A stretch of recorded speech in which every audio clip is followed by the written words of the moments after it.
네, 안녕하세요. 대기업의 이경민입니다. 오늘은 금리 인하와 관련해서 진로 발효는 어떻게 움직일 수 있고 어떤 영향을 받는지를 흐름을 조금 살펴보려고 하는데요. 하나씩 하나씩 살펴보도록 하겠습니다. 네, 기사를 보시면 경기 침체랑 금리 인하에 대해서 조금 먼저 말씀드려야 될 것 같은데요.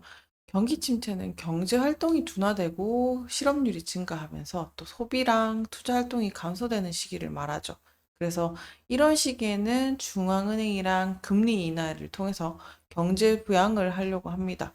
금리를 낮추면 차입 비용이 또 줄어들고 기업들이 투자를 또 확대하고 소비자들이 대출을 더 쉽게 받을 수 있게 만들어서 소비랑 투자랑 증가하게 되게 만드는 건데 파월 의장이 발언한 것처럼 이번에 금리 인하 신호가 경제 활동을 다시 또 활동하게 활성화하기 위한 조치로도 해석할 수 있겠는데요. 이렇게 금리 인하의 기대감이 또 형성이 되게 되면요. 금융시장은 당연히 활발해질 수밖에 없죠. 금리 인하로 인해서 채권의 매력도가 줄어들기 때문에 투자자들은 더 높은 수익을 기대할 수 있는 주식이나 금, 안전자산의 가상자산 이런 것들로 눈을 돌리게 됩니다. 그래서 여기서 언급했던 것처럼 주식이랑 금 가격, 이런 비트코인 이런 것들이 급등하는 현상으로 또 이어지게 되죠. 또 금리 인하 시기에는요, 특히나 주류 기업, 진로 발효를 얘기해야 되니까, 이런 주가들은 여러 가지 경제적 요인 때문에 또 움직이기도 하는데요. 특히 주류 산업은 경기 변동에 또 상대적으로 덜 민감한 형태를 띠게 되죠. 경기 방어주로서의 역할을 하게 되는데요. 금리 인하 시기에는 안정적인 흐름을 또 보이는 경우가 또 주류 기업의 특성이라고도 볼 수 있겠습니다. 특히나 금리 인하 시기에는요, 차입 비용이 또 줄어들고 개인 가처분 소득이 또 증가를 하면서 소비가 늘어날 수 있습니다. 주류는 일상에서 쓰는 소비재 중에 하나이기 때문에 이런 소비 증가는 또 주류 판매가 또 증가할 가능성이 있게 됩니다. 따라서 보시는 것처럼 최근 진로 발효가 주가가 오름세를 이어가고 있는 건데요. 그것도 기업에 대한 매출 상승의 기대감이 또 반영되고 있다라고도 볼 수 있겠는데요. 더불어 금리 인하는 기업 대출 비용도 줄어들게 하죠. 주류 기업들이 설비 투자나 마케팅이나 뭐 유통망 이런 것들을 위해서 자금을 또 차입하는 경우가 많은데 금리 인하가 되게 되면은 자금 조달 비용이 또 줄어들면은 이익률이 또 그 개선이 될 수 있기 때문에 주가 상승의 요인으로 작용할 수 있게 됩니다. 주류 산업은 또 필수재로 또 분류되기 때문에 상대적으로 안정적인 수요를 가지고 올 수 있다는 거, 그리고 주가는 크게 하락하지 않고 안정적인 흐름을 보인다는 거를 꼭 대체적인 원론적인 흐름으로는 그렇다라는 거를 꼭 기억을 해 주시고요. 또 하지만 이런 것도 생각을 해 보셔야 되는데요.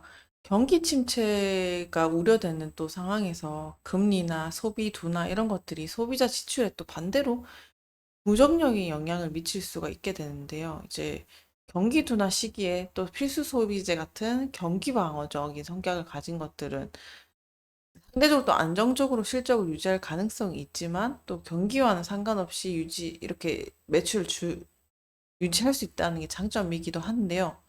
다만 또 경기 침체가 또 만약에 심화가 된다 하면은 뭐 고가의 프리미엄 주류보다는 저가의 제품 이런 것들로 전환할 수 있기 때문에 다양한 가격들을 가지고 구성을 하고 있는 기업들한테 조금 더 유리할 수 있는 소비 패턴을 가져올 수 있겠죠. 그러면 이 금리 인하 시기 때요. 가장 중요한 요소가 있는데 그건 바로 또 중앙은행이 금리를 결정할 때 경제 성장률을 꼭 주목을 하셔야 된다는 겁니다. 경제 성장이 또 둔화가 되고 특히 경기 침체가 우려가 클 때는 금리를 인하해서 경제를 또 자극하게 되는데요. 그래서 보통 금리 인하가 발표가 되게 되면은 주식 시장은 보통 긍정적으로 반응하는 흐름을 보이죠. 그래서 낮은 금리는 대출 비용을 또 줄이고 자금 조달을 또 용이하게 하기 때문에 소비자랑 기업들한테 지출을 또 촉진시키는 역할을 하게 됩니다.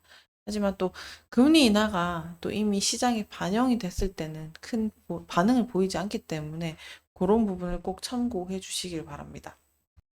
그래서 계속 살펴봐야 될 게 뭐냐? 금리가 만약에 9월에 인하가 된다고 하면 그 이후에 경제 상황이 또 개선되고 중앙은행이 금리 인상을 또 고려할 수 있기 때문에, 인상을 다시 또 고려할 수 있기 때문에 이게 이 금리가 일회성인지 아니면 지속적인 건지 또 살펴봐야 되겠고, 이렇게 지속적인 통화 정책의 일환인 건지를 잘 살펴보는 것도 꼭 필요합니다. 자, 그러면 금리 인하가 전개된다고 가정을 했을 때요. 금리 인하가 경제 성장에는 분명히 좋은 흐름을 가져올 수 있지만 뭐든 과유불급이죠. 과도하게 금리 인하가 이어지면요. 자산의 버블을 또 초래할 수 있는 상황이 되고, 이거는 또 장기적으로는 또 인플레이션 압력을 증가시킬 수 있는 요인이기 때문에 그런 흐름도 염두에 두시면 좋을 것 같습니다. 마지막으로 경기 사이클을 한번 정리를 하게 되면요. 경기 사이클을 또 보게 되면은 뭐 여러 가지 지표가 필요할 수 있겠는데요. 조금 더 넓게 보게 되면은 경기 확장, 그다음에 정점, 수축, 회복 4단계로 나눠질 수 있게 되는데, 그것들을 알기 위해서는 이 GDP 성장률이 꼭 필요하죠. GDP 성장률이 둔화되면은 경기 확장기에서 수축기로 넘어갈 수 있다는 것을 참고해 주시고, 더불어서 고용시장도 보게 되면은 실업률이 얼마나 경제가 건강한지를 나타내는 지표인데요. 실업률이 상승을 하게 되면은 경제 성장 둔화가 침체일 수도 있다는 신호를 꼭 참고를 해 주시길 바라겠습니다.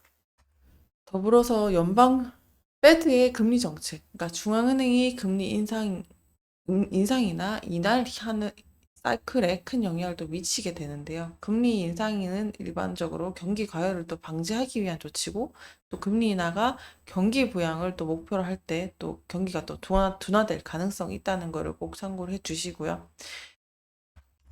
지금 이렇게 인플레이션이 또 높은 상황에서는 금리 인하를 또 단행을 하는 게 통화 정책의 대안으로 고려될 수 있다는 거 보시게 되면요. 그래서 현재 사이클상, 이건 제 생각입니다. 미국을 비롯해서 경제국의 성장 둔화가 어떻게든 좀 나타나고 있죠. 그래서 고금리랑 경제 불확실성, 그리고 소비자 지출이 또 원인일 수도 있게 되는데, 거기에 따라서 금리 인하를 고려하고 있다. 그래서 경제 둔화에 대한 대응하기 위한 조치다. 그래서 높은 인플레이션이 경제의 문제 중에 또 하나로 지목이 되면서 중앙은행이 금리 인하를 논의하고 있다. 이렇게 봐주시면 좋을 것 같습니다. 네. 미국 금리 인하와 관련해서 또 우리 국내 시장에는 어떤 흐름을 미칠 수 있는지 전반적으로 살펴봤는데요. 이런 사이클과 흐름, 기업들을 또 토대로 또 투자를 해주시면 조금 더 시야가 넓어질 수 있으니까 그런 부분까지 같이 한번 참고를 해서 살펴보셨으면 좋겠습니다. 오늘도 시청해주셔서 감사합니다.